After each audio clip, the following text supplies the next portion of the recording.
நன்மையா எஜுகேஷன் சார்பாக அனைவருக்கும் வணக்கம். இன்றைய நாளேடுகளான தி இந்து தமிழ் நாளிதழ் மற்றும் தினமணி நாளிதழ் ஆகியவற்றிலிருந்து எடுக்கப்பட்ட செய்தி குறிப்புகளை நம்ம டிஎன்பிசி எக்ஸாம் பாயிண்ட் ஆஃப் வியூவில் தொடர்ச்சியாக பார்க்க போகிறோம்.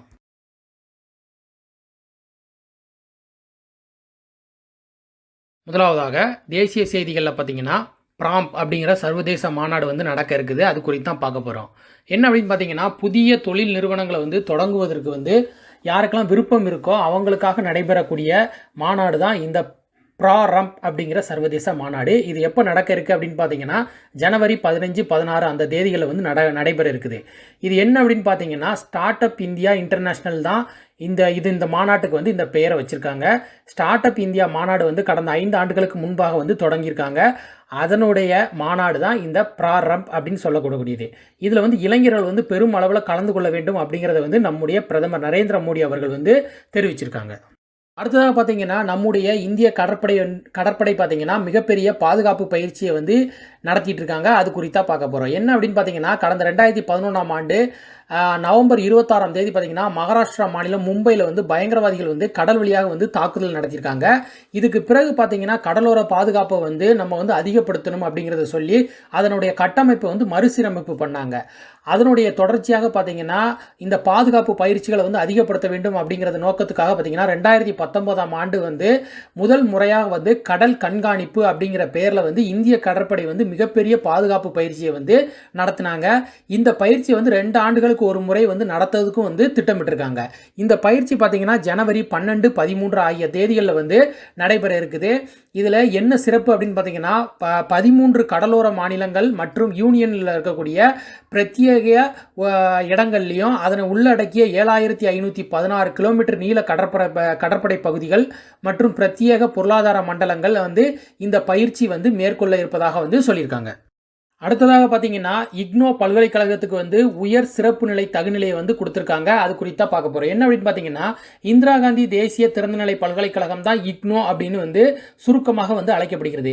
இதுக்கு பார்த்தீங்கன்னா, தேசிய தர மதிப்பீட்டு கவுன்சில் A++ அப்படிங்கிற தகுநிலையை வழங்கியிருக்காங்க. தொலைதூர கல்வி நிறுவனத்துக்கு இந்த தகுநிலையை அளிக்கப்பட்டிருக்கிறது நாட்டிலே முதல் முறை அப்படிங்கிறத தெரிவிச்சிருக்காங்க. பார்த்தீங்கன்னா, இந்திய அமெரிக்க எழுத்தாளர் வேத் மேத்தா அப்படிங்கிறவங்க மறைஞ்சிருக்காங்க. என்ன அப்படின்னு பார்த்தீங்கன்னா, அமெரிக்காவுக்கு இவர் குடிபெயர்ந்திருக்காரு. இவர் முழுக்க கண் பார்வை இழந்தவர் அப்படிங்கிறதையும் சொல்லியிருக்காங்க. இது பார்த்தீங்கன்னா, அந்நாட்டு வாசகர்களுக்கு இந்தியா குறித்த பார்வையை அறிமுகப்படுத்தியதில் முக்கிய பங்கு இவருக்கு உண்டு அப்படிங்கிறது சொல்லியிருக்காங்க. இந்தியா குறித்த பல நூல்களையும் மகாத்மா காந்தி குறித்த நூலையும் அவர் எழுதியிருக்கிறது சிறப்புக்குரியது.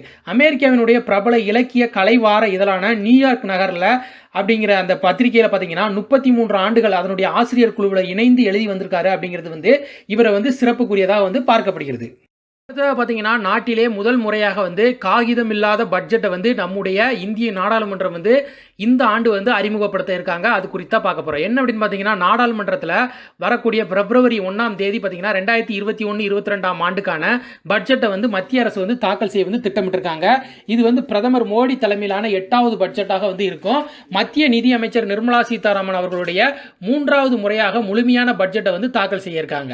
சுதந்திர இந்தியாவில் பார்த்தீங்கன்னா முதல் முறையாக நிகழாண்டு, அதாவது 2021-22ஆம் ஆண்டுக்கான பட்ஜெட் ஆவணங்களை காகிதத்தில் அச்சடிக்க வேண்டாம் அப்படிங்கிறது மத்திய அரசு முடிவு செஞ்சிருக்காங்க. எதற்காக அப்படின்னு பார்த்தீங்கன்னா, கொரோனா தொற்று பரவல் காரணமாக காகித பயன்பாடை குறைக்கணும். அந்த காகித பயன்பாட்டில் தொற்று பரவுவதற்கான வாய்ப்பு இருப்பதால் இந்த முடிவு எடுத்திருப்பதாக சொல்லியிருக்காங்க. இந்த முறை பட்ஜெட் ஆவணங்களை மின்னணு பிரதிகளாக எம்பிக்களுக்கு கொடுக்கிறதுக்கு முடிவு செஞ்சிருக்காங்க. பார்த்தீங்கன்னா, நம்முடைய ஏர் இந்தியா நிறுவனத்தினுடைய கேப்டன்கள் பெண்கள் அணி சவால் நிறைந்த நீண்ட பயணத்தை மேற்கொண்டிருக்காங்க. அது குறித்தான் பார்க்க போகிறோம். என்ன அப்படின்னு பார்த்தீங்கன்னா, அமெரிக்காவோட சான் பிரான்சிஸ்கோ அந்த நகரில் இருந்து பெங்களூரு அந்த இடையிலான வான்வழி தூரம் தான் உலகிலே மிக நீளமான ஒன்றாக இருக்குது. எத்தனாயிரம் கிலோமீட்டர் அப்படின்னு பார்த்தீங்கன்னா 13,993 கிலோமீட்டர் தூரம் அப்படிங்கிறது. இந்த வழித்தடத்தில் ஏர் இந்தியா நிறுவனம் விமான சேவை தொடங்க திட்டமிட்டு, அதன்படி பார்த்தீங்கன்னா ஏர் இந்தியாவினுடைய AI-176 அப்படிங்கிற விமானம் 9/1/2021 அன்று புறப்பட்டிருக்குது. இது 11/1/2021 அன்று கர்நாடகா மாநிலம் பெங்களூரு விமான நிலையில் கெம்பகவுடா அப்படிங்கிற சர்வதேச விமான நிலையத்தில் தரையிறங்க இருக்கிறதா திட்டமிட்டிருந்தாங்க. இந்த பெண் விமானிகளை கொண்டு இந்த விமான இயக்க கடந்த ஆண்டு திட்டமிடப்பட்டுச்சு. அதை இந்த ஆண்டு பார்த்தீங்கன்னா நடைமுறைப்படுத்தி செயல்படுத்தியிருக்காங்க. இந்த வரலாற்று சிறப்புமிக்க பயணத்தை வந்து எந்த கேப்டன்கள்லாம் செஞ்சுருக்காங்க அப்படின்னு பார்த்தீங்கன்னா, captain Zoya Agarwal, captain Pahari Tanmai, captain Akansha Sonaware மற்றும் கேப்டன் சினானி மன்ஹால் ஆகியோர் கொண்ட பெண்கள் குழு தான் வந்து இந்த சாதனையை வந்து திறம்பட நடத்தி முடிச்சிருக்காங்க. இது எந்த தூரத்தில் வந்து அந்த உயரத்தை வந்து கடந்திருக்காங்க அப்படின்னு பார்த்தீங்கன்னா, எந்த இடத்துலேருந்து எந்த இடம் வரைக்கும், எந்த எல்கை அப்படின்னு பார்த்தீங்கன்னா, வட துருவத்தின் மேலாக பறந்து அட்லாண்டிக் பாதையை கடந்து உலகின் மற்றொரு முனையை வந்து தொட்டு பெங்களூரில் இருக்கக்கூடிய கெம்பே கவுடா அப்படிங்கிற சர்வதேச விமான நிலையத்தில் வந்து நேற்று வந்து தரையிறங்கியிருக்காங்க. செய்திகளில் பார்த்தீங்கன்னா ராஜ் ஐயர் அப்படிங்கிறவங்க வந்து நியமனம் பண்ணியிருக்காங்க. அது என்ன அப்படிங்கிறத பற்றி தான் பார்க்க போகிறோம். அமெரிக்க இராணுவத்தினுடைய முதல் தலைமை தகவல் அலுவலராக வந்து பார்த்தீங்கன்னா திருச்சி என்ஐடி பட்டதாரியான ராஜ் ஐயர் அப்படிங்கிறவங்க வந்து நியமனம் செஞ்சுருக்காங்க. இவர் பார்த்தீங்கன்னா தமிழகத்தினுடைய திருச்சி நகரில் அமைந்திருக்கக்கூடிய என்ஐடி அப்படிங்கிற கல்லூரியில் மின் பொறியியல் பட்டப்படிப்பு வந்து முடிச்சிருக்காரு அப்படிங்கிறது வந்து குறிப்பிடத்தக்கது.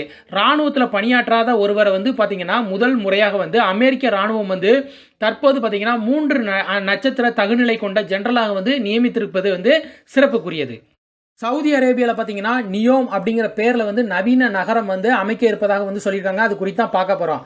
என்ன அப்படின்னு பார்த்தீங்கன்னா, கச்சா எண்ணெய் உற்பத்தியில் வந்து உலகின் முன்னணி நாடாக இருக்கக்கூடிய சவுதி அரேபியா, அந்த நாட்டினுடைய பட்டத்து இளவரசரான பார்த்தீங்கன்னா முகமது பின் சல்மான் பார்த்தீங்கன்னா செங்கடலை ஒட்டிய பகுதியில் வந்து நியோம் அப்படிங்கிற பேரில் வந்து அதிநவீன நகரத்தை வந்து சவுதி அரேபியா வந்து உருவாக்கும் அப்படிங்கிறது வந்து சொல்லியிருக்காரு. இதற்காக வந்து எவ்வளவு செலவு பண்ண இருக்காங்க அப்படின்னு பார்த்தீங்கன்னா 50,000 கோடி அமெரிக்க டாலர்களில் வந்து செலவு பண்ணி இந்த நியோம் நகரம் வந்து உருவாக்க இருப்பதாக வந்து சொல்லியிருக்காங்க. நாட்டினுடைய வடமேற்கு தொலைதூர பகுதியில் வந்து 10,000க்கும் மேற்பட்ட சதுர மைல் பரப்பளவில் வந்து இத்திட்டம் வந்து அமைய இருப்பதாக வந்து சொல்லியிருக்காங்க. மொத்தம் பார்த்தீங்கன்னா 170 கிலோமீட்டர் தூரத்துக்கு வந்து 10 லட்சம் பேர் வசிக்கக்கூடியதாக வந்து இந்த நகரம் வந்து அமையும் அப்படிங்கிறதையும் வந்து சொல்லியிருக்காங்க. இயற்கையில் பார்த்தீங்கன்னா 95% வந்து பாதுகாப்பானதாக இந்த நகரம் வந்து விளங்கக்கூடியது. இந்த நகரில் பார்த்தீங்கன்னா சிறப்பு என்ன அப்படின்னு பார்த்தீங்கன்னா கார்கள் மற்றும் தெருக்கள் வந்து இருக்காது. இந்நகரில் பார்த்தீங்கன்னா ஒருவர் வந்து எவ்வித தேவைக்காகவும் 20 நிமிடங்களுக்கு மேல் வந்து நடக்க வேண்டிய அவசியம் இருக்காது. அதுக்குள்ளவே பார்த்தீங்கன்னா அவருடைய தேவைகள் வந்து பூர்த்தி ஆயிரும் அப்படிங்கிறத வந்து சொல்லியிருக்காங்க. இந்நகரில் வந்து செயற்கை நுண்ணறிவு, அதாவது வந்து ஆர்டிஃபிஷியல் இன்டெலிஜென்ஸ் அப்படிங்கிற சொல்லக்கூடியது வந்து முக்கிய பங்கு வகிக்கும் அப்படிங்கிறது வந்து சொல்லியிருக்காங்க. இங்கு வசிப்பவர்களுக்கு பார்த்தீங்கன்னா 100% தூய்மையான எரிசக்தி, மாசுபாடு இல்லாத சுகாதாரமான சுற்றுச்சூழல் வந்து ஏற்படுத்தப்பட்டு இந்த நகரம் வந்து அமைக்க இருப்பதாக வந்து சொல்லியிருக்காங்க.